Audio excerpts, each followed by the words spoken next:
How's it going, guys? Welcome to Audio Addiction. We have another episode of Backstage Press with us today, and he can say his name, what he does, all that good stuff. Cool. I'm Jeff McKinnon, and I am a record producer out of Lancaster, Pennsylvania. And most of the day, clicking buttons and telling people, what they're playing wrong on their instrument, and then hoping that they play it right after a while, which they pretty much always do. So it's a nice feeling, satisfying feeling, you know. You can tell them what they. In your head, you can just be like as mean as you want to be, within reason, you know. Yeah, exactly. So Jeff isn't unfamiliar to me, but might be unfamiliar to a lot of other people. So I had his ex bandmate Tyler on. Ironically enough, I think this will be coming out before Tyler's thing comes out, so that's funny. But I had his one of his ex bandmates. They don't hate each other, at least from my knowledge. So I get. But we could talk about the band moral support a little bit, because we did. I feel like I have to give a little bit of time to that, because I did talk to Tyler about it, and I'm sure you have a different story on it, but.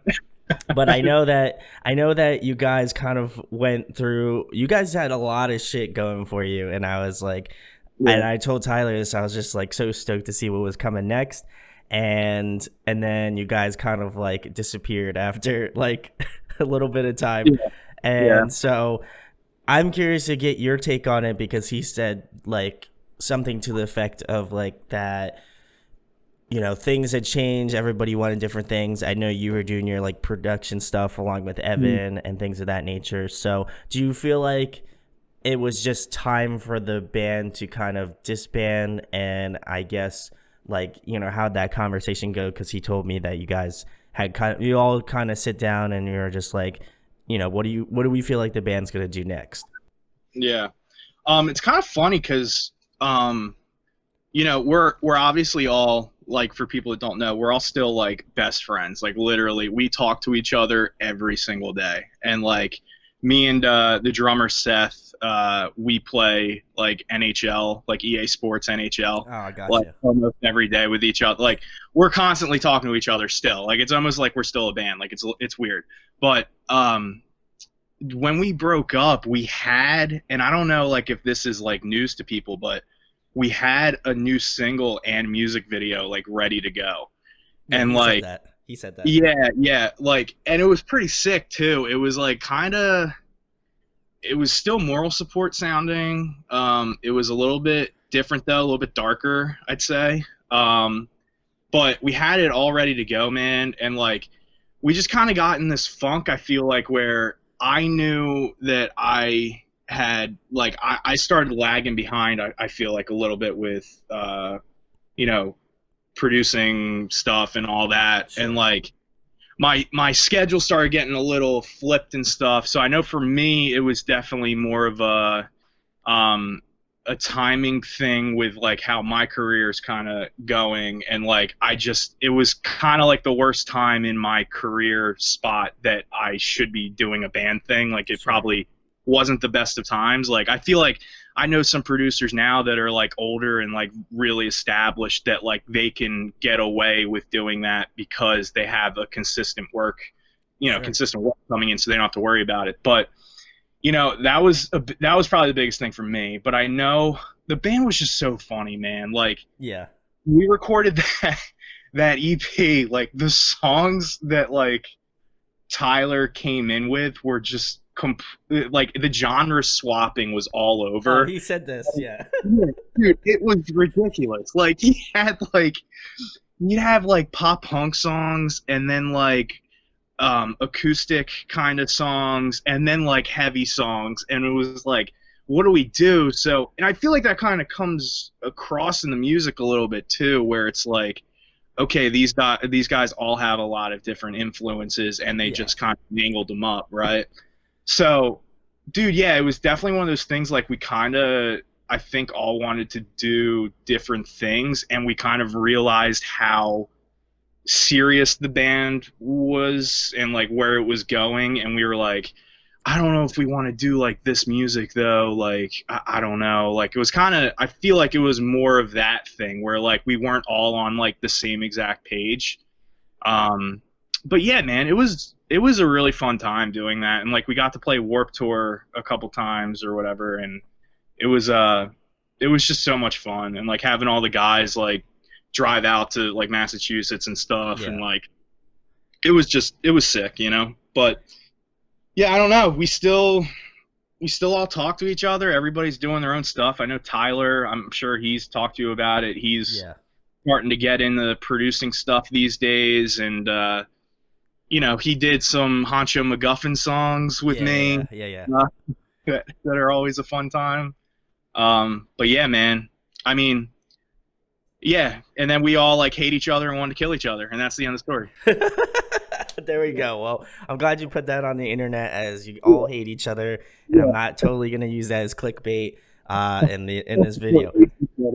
But I guess the more seminary thing is, I've only known you through the scope of moral support. Like, I had met you, I think it was, I don't know if it was the first show, but it may have been, you know, consequently that show after or something like that. But I didn't know you were a producer until much later on. So I guess you could talk about, like, how did you start out doing, like, producing? You know, how did you get into music, and like maybe you wanted to focus on doing that? Because obviously you've been in a band before. So what kind of in your head shifted the focus to be like, maybe I should do like production. Maybe I should do this instead. Yeah, man. For sure in high school, and I feel like most musicians do this, where they get their hopes up a lot with a band in high school. Sure. And then quickly realize that they're not Blink-182 or Green Day. Sure. Because times changed. And for me, I know the thing I always wanted whenever I was in a band or a new band, I was in like, I think in high school, and I made them last a good bit. I was in like 3 total bands, I think, throughout high school, which is pretty cool. Yeah. I feel like some people are in a lot more bands. Some people might be in less bands. I don't know. But it was a good overall number for me, I'd say, during my high school years. But I know my thought every time was, okay, we got to write material and like record it so we can have something to show somebody, you know? And I quickly realized that nobody in the band or even myself at that time knew how to do any of that, and that we were going to have to spend a lot of money to get somebody to do it. And none of us had that much money because we were in high school, you know?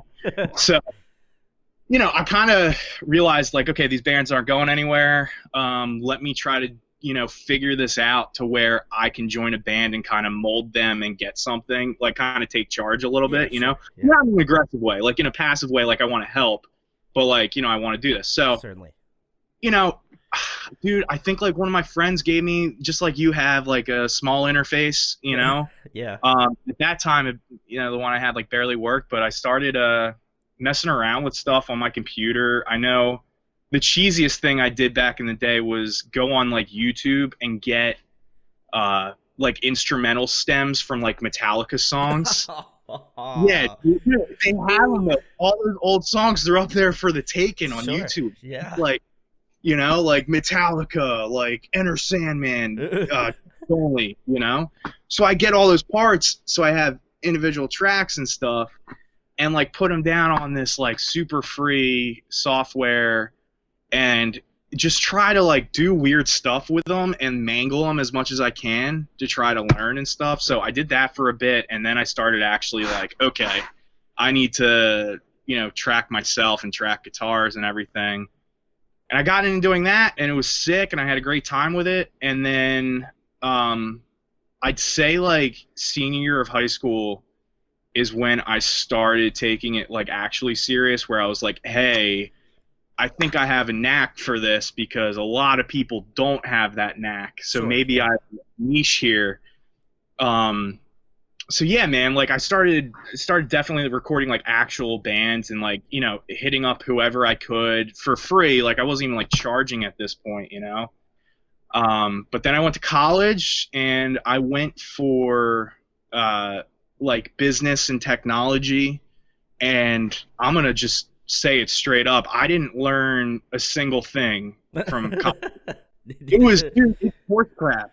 And like, That's a dumb statement because I did learn things. I did. For instance, like how to manage yourself in a big studio, with match bays and a lot of gear, and that was the most valuable thing I learned, was just being able to navigate a big studio and not freak out. Because I feel like even for people who don't record, you could say, dude, you could go into a home studio and feel a certain way and feel like you're comfortable, right? If you go into a big studio, you're going to be like, whoa, like I have no idea like what's going on right now, like. So that was the one of the only and best things I learned from college, was not feeling overwhelmed going into a bigger studio. Yeah. And I think that's valuable.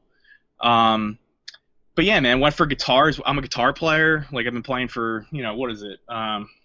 Like 16 years now. And it's kind of just taken off ever since. There's more details in there and everything, but you could talk about whatever details you want, Jeff. You can go into right. I mean, we got all the time in the world, right, guys? So you can talk about however long you want to talk about it. This is your thing now. I'm just here to kind of facilitate the interview, so you can talk as long as you want. So I don't know if that's a good idea for anyone. Well, I don't mean like in detail. Like if there's stuff you don't want to touch, I get it. No, I got you. Dude, it's funny because like I feel like for me, like the hardest thing was always thinking of a bigger picture in your head when you're going to do stuff, and I think that's the biggest piece of advice I could give for people that like, have a bedroom setup or something that are just getting into recording. Like for Tyler, for example, I've talked to him a bunch because he's just getting right. Is like, you can obsess over all the gear and all like the YouTube tutorials, which do help, man. They do. I mean, that's how, in high school, that's all I did. And it helped a lot, but they only go so far. Cause like at the end of the day, like if you want to record a song, you have to look at the bigger picture and hear it in your brain first and like picture the outcome of it and then strive for that, and that was a struggle for me for a while. And then I started getting a lot better at it when Evan Seeberger started working with me, because he was the complete opposite. He was all like, he just had so many ideas in his head and like they were all sick. Like, him, he's crazy. He is nuts. Yeah. I love you, Evan. He's like one of the smartest dudes I know too. Like he's just like so writing focused, I guess you could say. Like 100%. He's so good at writing. And I filled in the gaps where all my technical experience, we were just like, boom, like it was great. And still working together today. I haven't seen him in like a month now, which sucks. But, so yeah, man, that's my biggest kind of hill that I had to get over. And for some people, it's different. Some people start out the opposite, where they're like straight songwriters and they want to record themselves, and then they have to learn all this garbage about all this technical stuff. I was kind of the opposite way, and I'm feeling comfortable nowadays with it, though, man. I'm, especially during this time, I've made it a point to sit down and like write by myself and like work through kinks and stuff, and like, it's a lot better, and I'm more confident in it for sure. That being said, I'm always going to have Evan, Evan's sick at it, but yeah, dude. So yeah, I don't know. And I guess the follow up to that, because like for me, like again, I didn't know all this sort of stuff and like how you started out, and I can kind of find a lot of similarities to what I do, of just like not knowing, just like know that you love to do it and just do it. You know what I mean? And I find a lot of respect in that, and that's why. Probably one of the main reasons why I started this series was because I want to find people that are just as passionate about what they do, whether it be a press person, somebody who's a tour manager, somebody who does lights for shows, whatever it may be. There's always somebody that's behind the music that, may not be playing the music or may not be doing whatever. and they have just as much passion to either like make it or like draw the art for it or whatever it may be. And I think that's always something that I always want to strive to point out to everybody else, is that, you know, when you're in a band or you're making music, it's not just one person behind the curtain, you know what I mean? There's people that do all of this sort of stuff that help you get to that point and to have something out there that you're like, holy shit, like I could show my kids like it when I get super old. And you're like, yeah, Dad wrote this record, and you're like, Dad, shut up, like I don't want to hear about that shit. But like it's cool. So I feel like for me it's like it's cool to hear other people's experiences and like to see the growth of that. So I guess, what was your first instance like being in a studio and like you're like working your way up to like the people that you've worked with along the way to get you to now, pretty much? This is a good question. So like I said, I went to Millersville, and you know, all the teachers were awesome. Like I can't really complain about the teachers. I think and this is such a dick statement right now. But honest though, I'm being honest. Sure. Yeah, sure. I knew a lot going into college, you know, where the program was designed for people that didn't know anything. Sure. You know what I'm saying? I had like a 3-year leap literally on people, right? So what I did, and this is answering your question, is I spent my time, instead of, you know, learning like how EQ works or how compressors work and all that crap from a classroom, which they try to do, which is, you know, something else in its entirety. But I spent my time in the big studio, which was ridiculous at the time, and it was the most humbling feeling ever, walking in there and seeing, like, when I was a freshman, seeing like a senior working on something in this huge studio, because I had no idea what was going on, you know. But thankfully the teachers were super cool about like me just kind of being in there and doing my thing, and I worked there too as like a student worker, because who doesn't like to work at their own college. But so I know my first experience with that was definitely in Millersville and going in that studio. But the thing that really changed my path, I guess, was when I had to do a couple internships for college. And most people at Millersville do – this is going to come across wrong too, but it's not a bad thing though, because they're getting like really awesome careers and jobs out of it. But they kind of go to the Claire Global route, which is, you know, it's a big, you know, entertainment company in Lancaster, and they'll go work there, or they'll work at, you know, somewhere in Lancaster, like American Music Theater or something like that. Okay.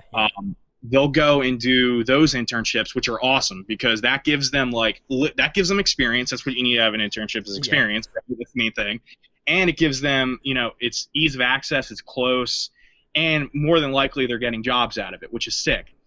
I went the way riskier, gutsy route, and I was like, no, I'm going to intern like at a studio, which for those of you who don't know, nowadays you don't get paid interning at a studio. That's just not how it works, you know? You don't get paid, and some days you're not really doing anything because you're interning. Like, you're not going to be constantly working on stuff like you're an intern. So I went with Carson and Grant over at Atrium Audio. You should see if you could get them on at some point. They're always they're really busy, but and they were awesome, man. They were the most chill people. Like, they're sick. You know, I still talk to them obviously now a lot too. But, so I went there and did that for a semester, and it was cool because I was in the same room as like August Burns Red and stuff, and, you know, working on, you know, albums that I would never imagine that I would work on. Sure, you know, even if it was just like Carson having to go get lunch for an hour, I would sub it and track drums or whatever, you know. But that was awesome because, and I knew this going into it, I used that and hit up Kris Crummett, who's out in Portland, Oregon, which is a while away from Lancaster PA. And I got Carson and Grant to give him like I don't even know what you would call it, but they hit him up and was like, hey, this guy Jeff used to intern for us. He's going to be hitting you up, just letting you know. Cool guy. Like, he's not going to break anything or screw up anything, blah, blah, blah. So I was able to work under Kris for 6 months or so, which was sick. That was a huge like 180 for me because Carson Grant, and they're both incredible. Obviously, they both work on huge, Billboard Gold albums and everything. Like they're both doing incredible. So when I say this, it's not like a one above the other thing at all. But Carson Grant are so flowy and like having a fun time, like friends kind of stuff. And Kris is so focused and like driven to like getting things done efficiently. And it's cool seeing and it's not like an extreme thing. Like I'm not saying Kris was an extremely fun guy, like he was super nice, super fun, but the work ethic differences between them was so cool to see because people don't get to see that, man. Like you go up and look up YouTube videos of like Justin Bieber's producer like EQing a kick drum for 5 minutes or something, but the experience of seeing people react with clients and knowing what to do on the spot is so valuable for people. Like it doesn't just have to be recording, like any business or whatever. Seeing how people work through kinks, seeing the reactions, seeing how professional they hand things is such an eye opener. And I know for me, Kris and Neil, who was his assistant, he's not his assistant anymore, but he was a super nice guy.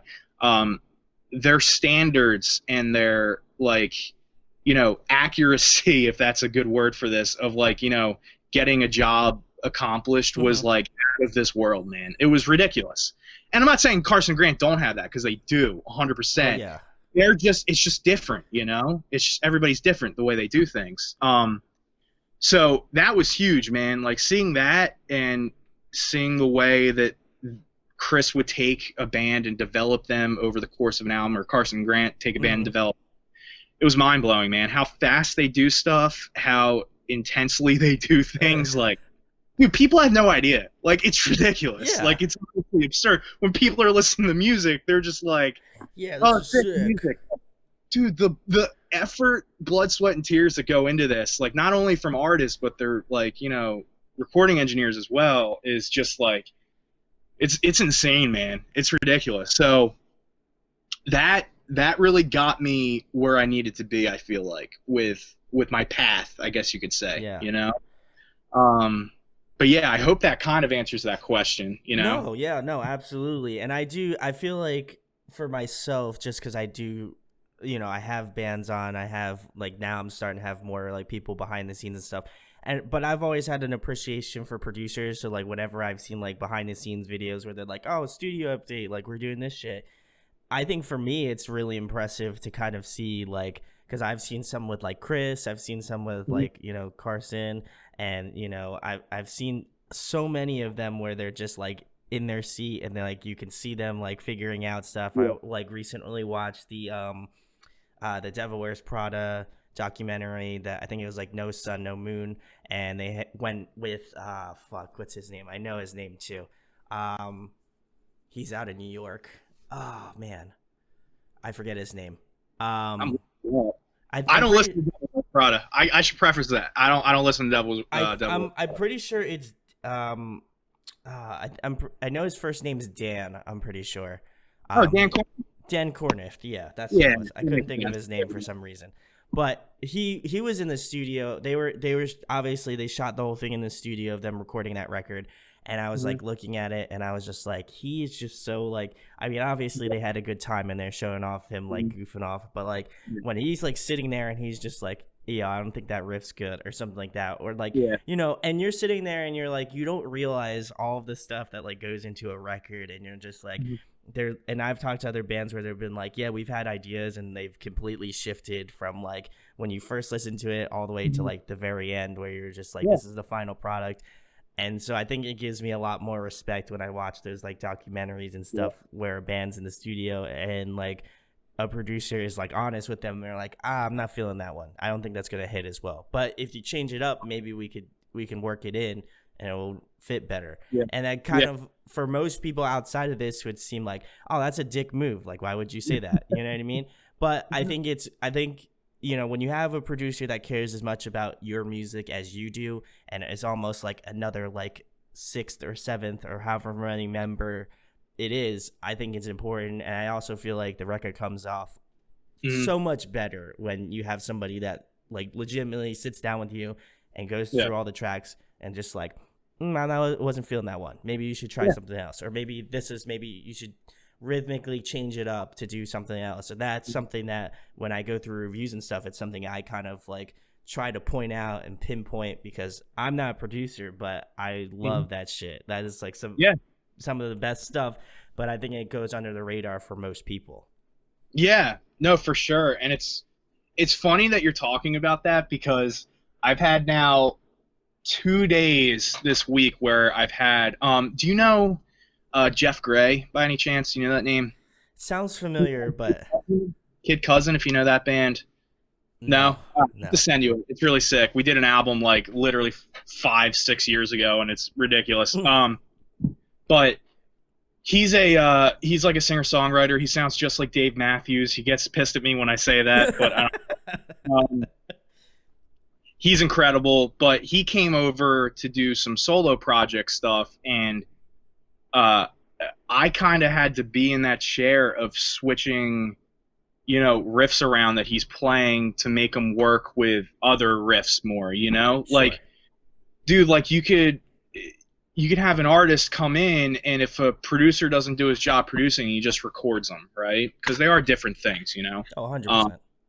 But if he just records them and lets him do whatever he wants, I guarantee you, 19 out of 20 times, maybe even like 49 out of 50 times, like those odds, like it's not going to be as good as when the producer has a hand in it. It's just 100%.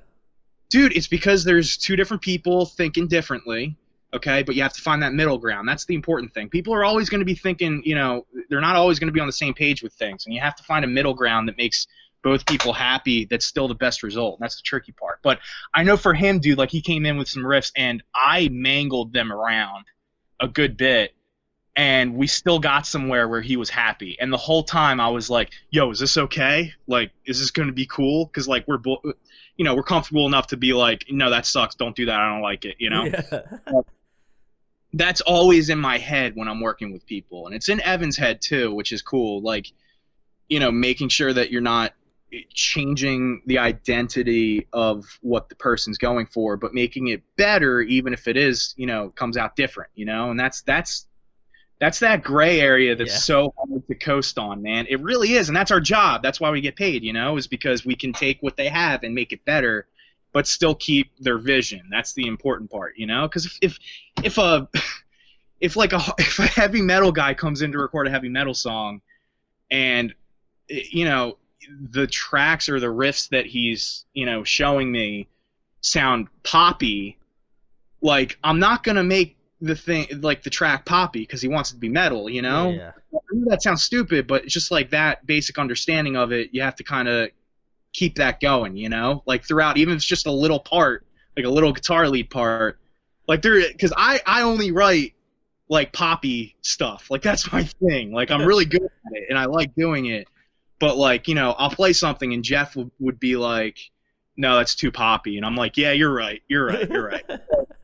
Just having that communication and making sure you're staying on course and not veering off, that'll get you the best result, and you also want to make it like palatable to everybody else, you know what I mean? Yeah. While people may not know like the whole thing of like how many hours you spent with Jeff or however many hours you spent with XYZ client, like there comes across, like for me it's like a song is only as good as the people that are involved with it. Like if the song isn't good to begin with, it's not going to be good even if you put a bunch of hands in it, you know what I mean? So I feel for myself, like even kind of like knowing some of the behind the scenes stuff, and I know some people have sent me like demo tracks of like their music, and they're like, what do you think about this? What do you think about this part? And I really try to sit down and think about it as like not even from like a producer standpoint, but like for myself, like as a listener, be like, I don't know if I like that part. I don't like this part between, 2 minutes and XYZ to this point. Yeah. And I was like, maybe you should change it up. Maybe you should do this and stuff like that. And I appreciate it. People reach out to me in that respect of being like, yeah, you do YouTube. So like you've reviewed like tons of albums. So you have to have some sort of like ability to do this. And I was like, well, thank you. So it's really cool. Well, thank you. So I think that's cool, but I don't know if I could do it necessarily all the time, every time with somebody. Like that would just be that would be a little crazy. But the next question, Jeff, kind of switching gears a little bit. Who would be one person you would want to work under, like a dream person that you would want to work with as like, either, I don't even mean like an internship, but somebody you would want to like learn from, Oh man, that is such a good question, because honestly, my answer 5 years ago or 6 years ago would have been Kris Crummett or Carson and Grant, but I did that. But you did that, yeah. Yeah, so now I have to think of a new one, man. Oh God, you're killing me. Right now, I think it might be Will Putney. Ooh, yeah. He's killing it right now, straight up. And he's cool. And like, I don't know him personally. Actually, I kind of do know him because he came out to Chris's studio in Portland for 2 days, I think, to work. Do you know In Heart's Wake, that band? They're all from Australia. Yeah. Will's from Jersey, so they met halfway. That makes sense, right? And they so I actually did get to meet him and chill there for a little bit. But he probably wouldn't remember me. Maybe he would if I told him that, but whatever. His whole thing is he keeps it natural but still super tight, so he doesn't worry about click tracks as much. He does. Okay. But I know the knocked loose stuff, which is ridiculous. I mean, it's just insane. Yeah. He's so the way he goes about recording bands, he has this magical thing where he can make them sound like they're playing live, but it still sounds so produced, and it's the sickest combo, and that's what we're all striving for essentially. Nobody wants to record a robot album, but yeah, man, he's killing. He's probably my answer right now. Could be him or Dan Corniff, honestly, because Corniff's killing it too, always. So yeah, Dan Corniff. Just for my style of music, though, you know what I mean? No, absolutely. I feel like some people pick the real astronomical some real large pig Chris Lord Algae, yeah, or someone even larger that does pop music and stuff. So I appreciate that your answer was kind of definitely feasible. Definitely feasible. Yeah. You know what I mean? I feel if Dan Corniff or Will Putney, if you watch this, because I know you watch my stuff. So if you wanna get Jeff in on that, I can give him the cosign on that. Yeah, I only have 500 people in front of me in the line to get in there. But yeah, but you don't have a video on the internet telling everybody that you want to do it. So you could be number one in that list. Very much true. But the next question, Jeff, kind of the follow-up to the producer you'd like to work under, what would be one band you would want to work with as as a producer? Yeah. I feel like you should do, because I know you're from Lancaster, so I feel like you should give one local band, and then if you have your two larger bands. Okay. Let me give you two larger bands first. Okay. It would definitely be John Mayer, because I'm the John Mayer fan. It's ridiculous. Same. That would be just a festival of getting tones throughout that whole thing. That's the fun stuff right there. And then Under Oath, probably. Ooh. Those two. Oh, I think okay. That would be incredible. It would never happen because, but that would be incredible. And then local band, I've wanted to work with, and I'm actually really good friends with the drummer Ian, but I've wanted to work with Stonewall Vessels, if you know them. Oh yeah, I interviewed them. Yeah, great. What's going on? Yeah, they're awesome. And I've seen them play a few times too over the years, and Ian, the drummer, is really good friends with my whole friend circle and everything. So yeah. I've wanted to work with them forever. See, it's weird. You have to kind of choose your battles because some bands just have their producers that they go to, and dude, honestly, I've just kind of learned that you're not, if they have really good friends that record them and stuff, the switch that they'd have to make is so hard to where it's almost easier for them to make a new band and come record with you than it is to take that band and do it. Dude, it's weird. People get stuck in their ways, but guess what? It's whatever makes you happy and comfortable. I can't complain about it. It's happened to me where I've gotten linked up with people somehow, through people, and then I ended up talking to them about, possibly coming to do projects, and then they'll be like, well, we have a guy we usually go to. I'm just not sure. Like the whole band like loves him and stuff, and it's like I can't do anything about that. I mean, I can offer you guys low prices, but that's not going to do anything. Like you don't want to fuck over that guy, you know. Like you don't want to fuck him over, and you're already comfortable with him, you know. So it's a comfortability aspect. Yeah. And usually, when you get that idea in a band's head that they have other options, which has happened reversely to me, like from a band I worked with, they usually sit on it and they don't forget about it. So you're always there, you know. You're always in the back part. You're always in the back, man. That's what you want to do, is always have your name out there, but in a good way, not like because some people do that where they hit up hundreds of bands within 2 hours on Facebook and spam everybody, and it's like, how do you have time to do this? Like, what are you getting at here? Like, that's sketchy. But if you naturally have conversations with bands from knowing people or something, and you just bring it up, it gets you somewhere someday, maybe, you know? Absolutely. You have to find that balance. So, yeah, Stonewall Vessels, and I tell Ian all the time, it'd be so sick to record that in his band, because they're like Circa Survive, but like, yeah, it'd be sick. Yeah, so. They're great. Shout out to Stonewall Vessels. Love those guys. Yeah.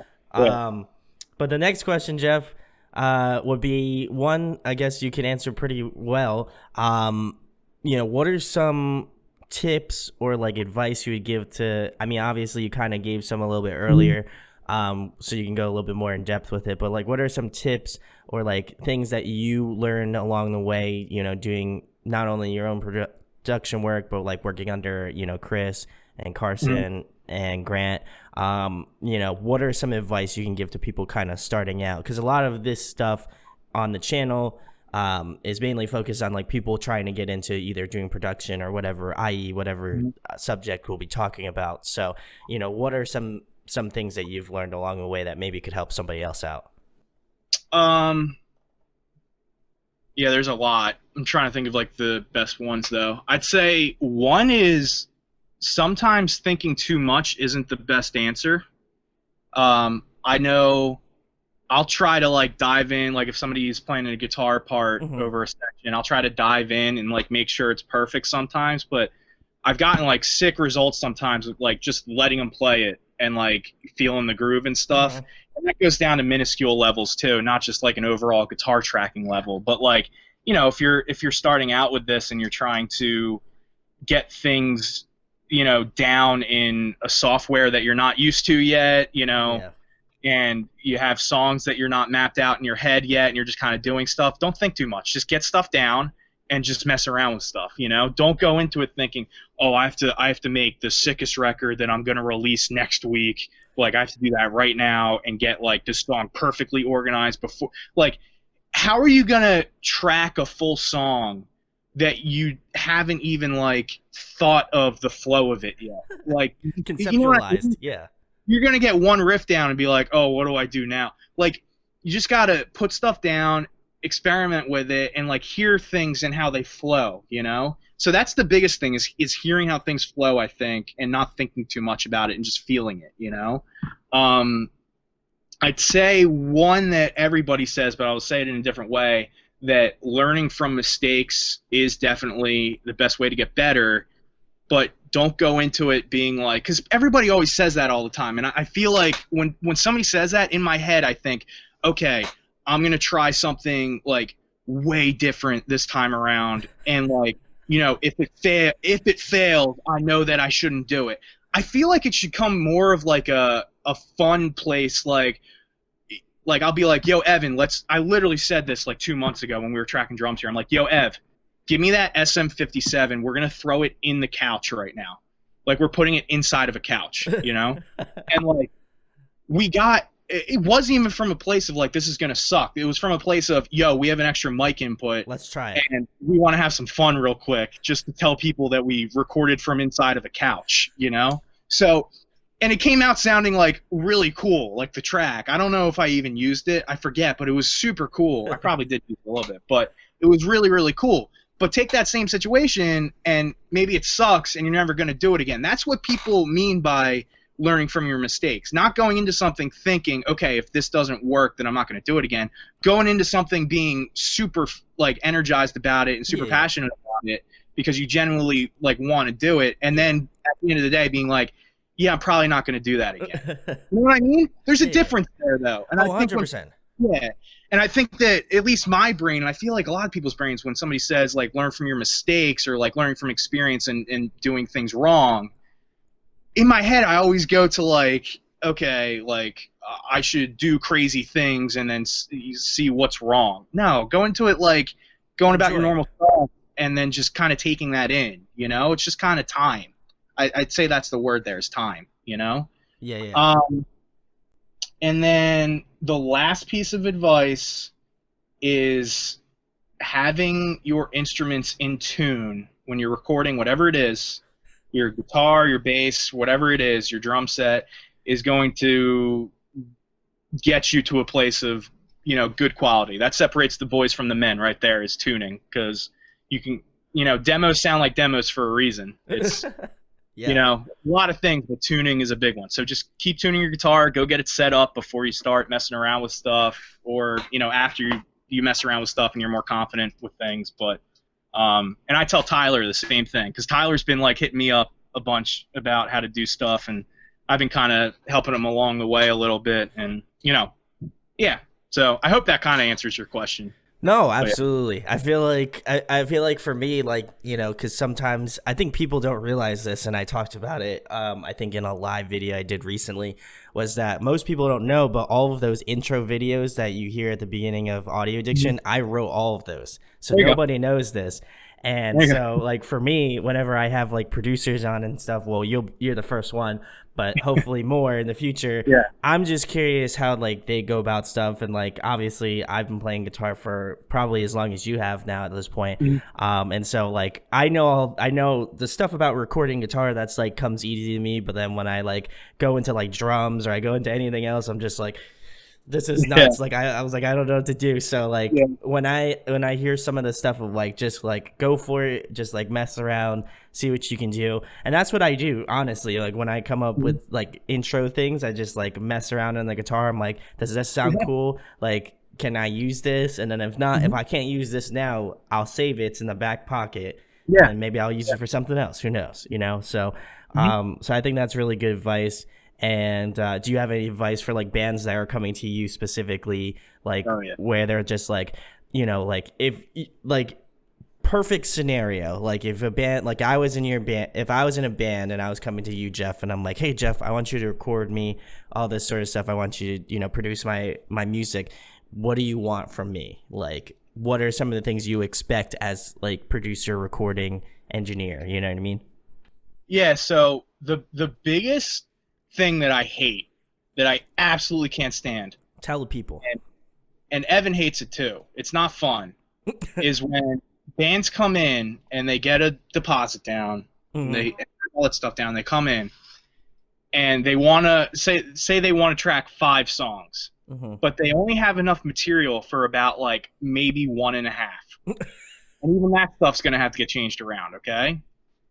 That is the most uphill battle, because now you're not just taking their songs and molding them and sculpting them. Now you have to write songs with them. That's a whole other task. Yeah. You know? And nowadays I'm pretty upfront, like, okay, what do you guys have done? What do you need to have done? And if it comes out like, you know, oh, we have like 1.5 songs done, we're hoping we can just write like another 2 in there, I'll be like, tell you what, how about you just take a couple of weeks and just get like you could definitely in 2 weeks get some cool guitar riffs down. Like get something down that we can at least go off of, because we're not like the time it takes to fully develop a song is just not, it's not a good use of my time if the band's coming in with the song they already wrote. If they were coming in and straight up were like, okay, we don't have any songs, we have a sound though, we have good players, can we write with you? And they were upfront about it, that would be different. And I'd be like going into it, and that's happened before, honestly, it has. And I'd be going into it like super stoked because that would be a fun time. But when they have I always notice it was when they have 1 song or 2 songs written but need 3 more, those 2 songs always come out different than the 3. You know what I mean? Sure, yeah. And it's because of a time thing, and the band comes in, they experience things here where it's like their standards rise, their ear goes up a little bit, you know, because we're all talking about things very openly, and then they start writing different kind of riffs and getting influenced by other things. So it's a tough thing when that happens, you know. I'd rather you have, you know, demos for your songs that you want to record, or just come in wanting to write everything with us, you know. Yeah. That middle line I hate that middle line. It's always so tough to deal with. But that's number 1. So have your stuff ready to go. That's easy. Okay, that's what I could have summed it up as, right? And then number 2 is don't get super blackout drunk every night you're here, because keep it professional. But, you know, you'd be surprised. You'd be really surprised. I'm not surprised. And then number 3, get your instruments set up before coming in, because there's been a lot of times where we'd get, like, we have guitars here and stuff. Like, I know Evan, he has a I wonder if you know what these are. Do you know what Evertune guitars are? Oh, 100%. Yeah, I love that. Those are great. Yeah. I don't have one personally, so Evertune, if you want to send me one. Why not, right? But we have one of those, and that really helps a lot with tuning and everything. Like, it really goes a lot. But usually when we get to bass, it's always the bass player in the band that wants to use his stuff and his gear and everything. It always is, and it's fine. That's their thing, you know? Like, that's the bass player thing, and that's fine. Okay? But 99%, literally 99% of the time, their bass is just not set up. The intonation's horrible. And it's unusable, and it's a time waster, you know. So yeah, the definitely the biggest thing is having your instruments set up, because that'll make you better too if you're playing on something that's comfortable. You know, half the time, I know when I pick up like a 6-string versus a 7-string, it feels very different. And if you take that and put it on like a different scale with just picking up a different 6-string guitar that you're not used to, you're probably not going to be able to play as well as you were on your original one. You know what I mean? So these things kind of matter, these small things. That's why a lot of times when bands go in with these bigger producers, you know, like Kris or something like that, they spend like a good, you know, month and a half or something getting an album done, because they're constantly playing with these guitars that aren't theirs, so they get used to them and stuff. Yeah. If you're coming in to record for a day for some guitars and you're using something you're not used to, I mean, you could, but it's not as good. I could. I know I could. Yeah, I could too. Yeah, I could. Yeah. A lot of people aren't used to it, man. They have their guitar, they play it for years upon years or whatever, and they're not used to the feel of it, especially an Evertune guitar. Evertune guitar is very different feeling, in my opinion. They feel very different than regular guitars. But yeah, so I hope that answers that question, man. Long-winded answer. You got some good answers. I feel like if anything, Jeff, you're being honest and straight to the point, and I appreciate that, you know. Yeah. For sure. But the next question is, I love asking some band questions whenever I get the chance to in these interviews, just kind of break it up. And, you know, obviously you've been in bands and you are in a band, which we could talk about a little bit later. You know, who are some artists or bands that you are jamming currently? You know, what are some music that you're listening to? I know you do a lot of production work, but what are some artists that maybe, you know, kind of palate cleanse you a little bit? I will tell you right now. All right, so the first one is Dragged Under. Oh, yes. Yeah. They're sick, dude. It's like the best of Rise Against and Beartooth put together. It's sick. It's ridiculous. I've really been jamming their new album. That's one. Dude, honestly, because... So, I don't know if you know this, but I teach guitar, and I don't mean like...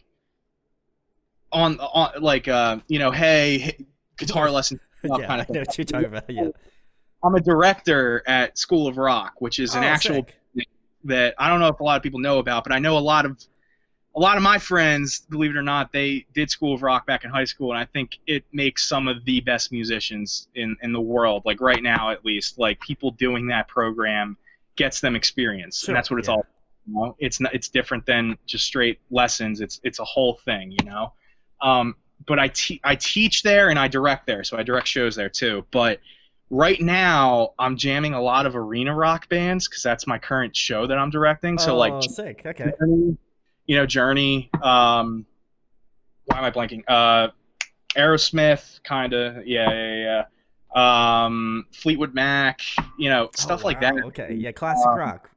Bryan Adams. Yeah, it's essentially it's like classic rock mixed with hair metal essentially, but Bon Jovi, all that stuff. Yeah, so yeah. I've been doing that a bunch, man, and it's sick. It's sick. That old music is so good. Yeah. It's ridiculous, man. Like, I don't know. It's just crazy. Like throwing on like Separate Ways by Journey. Right, that song. Don't tell me. That's the best. That's one of the best Journey, if not the best Journey Dude, song. Sick. When that synth comes in, yeah, I'm not gonna do it because I'll get copyright claims. Yeah, right. Yeah, you know what I mean. Yeah, that style of music has been growing on me a lot, man. It's really awesome. It's easy listening, but it still makes you feel something. And then the last band that I jam pretty much all the time is Turnover. If you know that. Yes. Yeah, they're my safety net, man. Everybody has that one band. Definitely that one band for me is probably Turnover. So, or Balance and Composure, one or the other. Oh yeah, Balance and Composure, great band too. I was jamming. I picked up, well, not picked up recently, but I've had it for a while. Peripheral Vision. Because I know that just turned, I think, 10. It's incredible. It's nuts. So they had like a post about it, and I was just like, I have to break it out of the vinyl. So I brought it. I have I have a vinyl player in my other room, and so I was just jamming that all day because it was great. Like that's one of my favorite Turnover records. So I was just like, gotta vibe with that. But they're great. They're great bands. So Turnover, if you wanna, come on. That'd be sick. But the next question, Jeff, another fun one as well. If you were to compile a dream tour lineup, who would be on it? Oof. Circa Survive for sure, because they can work with any band. Oh, 100%. Yeah. They can work with any band. So they're an easy one to just put right in there. Circa Survive, Architects, because they can throw a show. And then I hope when the guys watch this, they like this. And then Varials, because we're all really, really good friends with Varials. 100%. And then this is a tough one, man. Maybe, honestly, and this might be a little cheesy, but I feel like it might balance out some stuff. A Day to Remember, maybe. Ooh, okay. I feel like that's a solid lineup right there, honestly. That's a heavy hitter right there. Yeah, man. Like, I don't know. I feel like that could work. Like, you come out with like Circa Survive, then drop Architects maybe after, then Circa Survive, then no. I'm repeating myself. Sorry. Okay. I would do Architects, Varials, Circa Survive, A Day to Remember. That's what I would do. That's an interesting. You were going kind of lighter as the night goes on, I feel. Yeah, exactly. I think it's cool. I don't know. Whatever. I like that. The only thing that I might switch is Varials and Architects. So I'd have Varials open, Architects go kind of in the middle, Circa kind of bringing it to a lighter end, and then Day to Remember doing whatever they do. At this point, I don't know. I don't even know. But the next thing, Jeff, the most important thing, tell the people where they can find you at on social media, or best way to contact you, and things you got going on, coming up in the next couple months. Yeah, so on Facebook, it's at Jeff McKinnon Producer. I have a website, and I was actually, what day is it? It's the 10th. I was actually going to publish it on, it's all ready to go. It's good to go. This is going out in June. Yeah. June. I think I was going to publish it probably in the next week, hopefully. Okay, there we go. That makes sense. And I have this little, you'll like it, I have this little this intro commercial that Eric Griffin, who I live with Eric, by the way. He's a plumber, but yeah. You have to come on. He's Eric. But here he is. Do you see him? Eric. You have to come on. You have to come on the show. Come on the show. Okay, I'll hit you up later. Yeah, he has some good stuff he could talk about for sure. But he did this intro commercial thing for me, so that'll be like the sick. Yeah, it's cool, man. You know, it's just this little jingle thing. Not really even a jingle, just a little thing, and you know all that. But so I have that coming out probably in the next week, which would be sick. Then Instagram, it's just at Jeff McKinnon 93. But I mean, mainly how I do things is like through word of mouth. A lot of the times, like bands will hit me up on Facebook. I just had this guy. So, do you know Brooklyn? Have you listened to them yet? Brooklyn? No, I've not heard of them. They're like my new baby. Them and Midfield are my pop punk babies. Oh, I know Midfield. Yeah. Shout out to Tyler. Tyler, come on. What are we doing? We got to do that interview. But... Yeah, right. Yeah. But Brooklyn, and I don't know. Hopefully, I don't think this will matter when this comes out. But they just got signed. Essentially, they're from North Dakota. They sent me all these demo tracks that they did. They had no idea what they were doing. So much stuff was out of tune. They sent me like 7 songs worth over the course of a year, all these tracks that they wanted me to produce out into an album, right? Huge task for me, okay? And I got it done. I had to retrack all the guitar leads. I had to write all the drums. I had to do a lot of stuff to make it work. And they knew that, and they're really grateful for it, and they're really awesome people. But all that work paid off from everybody, you know, not just me. They put a lot of effort in too, and they just signed with We Are Triumphant, which is really cool for them. So they are supposedly doing some more songs now with me for a little bit. And then they're going to come up and do like an EP, I think, hopefully, if they get budget to do that soon. So that's really cool, and you should definitely check them out. And you know, they're dope, man. So that's what I've been up to recently. And then Evergo, which we could talk about for a sec if you want. Yeah, sure. We released one video. It's Head Down. Eric did the video for it. And we have 5 other songs that are going to be on this EP, and I need to finish one more of them, mix on one more. It's taken a while because I've just actually been kind of swamped with stuff, but also just it's tough stuff to mix because it's all vocals over rock music. It's not my norm thing, you know? It's not a normal thing for me. Not being sexist saying that, by the way, okay? It's a different thing to work on when you have girls over a big rock band. I don't even think I've ever dealt with it really. So it's been a fun experience for me. It's been challenging. It's been cool. I've been sending mixes to people to make sure I'm doing things decent enough and all that, you know. So yeah, that's coming out soon. That's going to be really cool. And then other than that, just been working on my Space Gent project with Evan and a couple other of our friends. So yeah. Oof! Wow, dropping all the bombs here. Just slipping that in at the end, you know. Yeah, there you go. I got you. You got to get people hyped about it. I respect that. You know, I would do the same thing if I do the same shit in all my videos. But go check out Jeff because he's been producing some really good shit recently, and you know, I haven't had the opportunity to tell him that he's been producing good shit. So now it's on video. So now it's documented. So if he ever comes back and I tell him his mixes are shit, then he can just refer me to this one video that we did at whatever time frame this exists in. But go check out Jeff's stuff. I'll leave all the links below where you can go, you know, check him out. You know, if you have any inquiries, I'm sure he has something set up on his website where you could reach out to him best. Follow him on Facebook, you know, follow him on Instagram, all that sort of good stuff. And if you enjoy this content, you know, make sure to hit that like, subscribe. It goes a long way. You know, I've been really enjoying having different people from the industry on here. So if you are a part of this and you're watching this, you know, Carson, Grant, you know, Kris, if you wanna slight low key come on this, that'd be sick. I would probably pee my pants a little bit because I love both of your works. So it would be very cool to hear your side of everything. But go check out Jeff's stuff, as more importantly, because Jeff is the guest today. So go check his stuff out.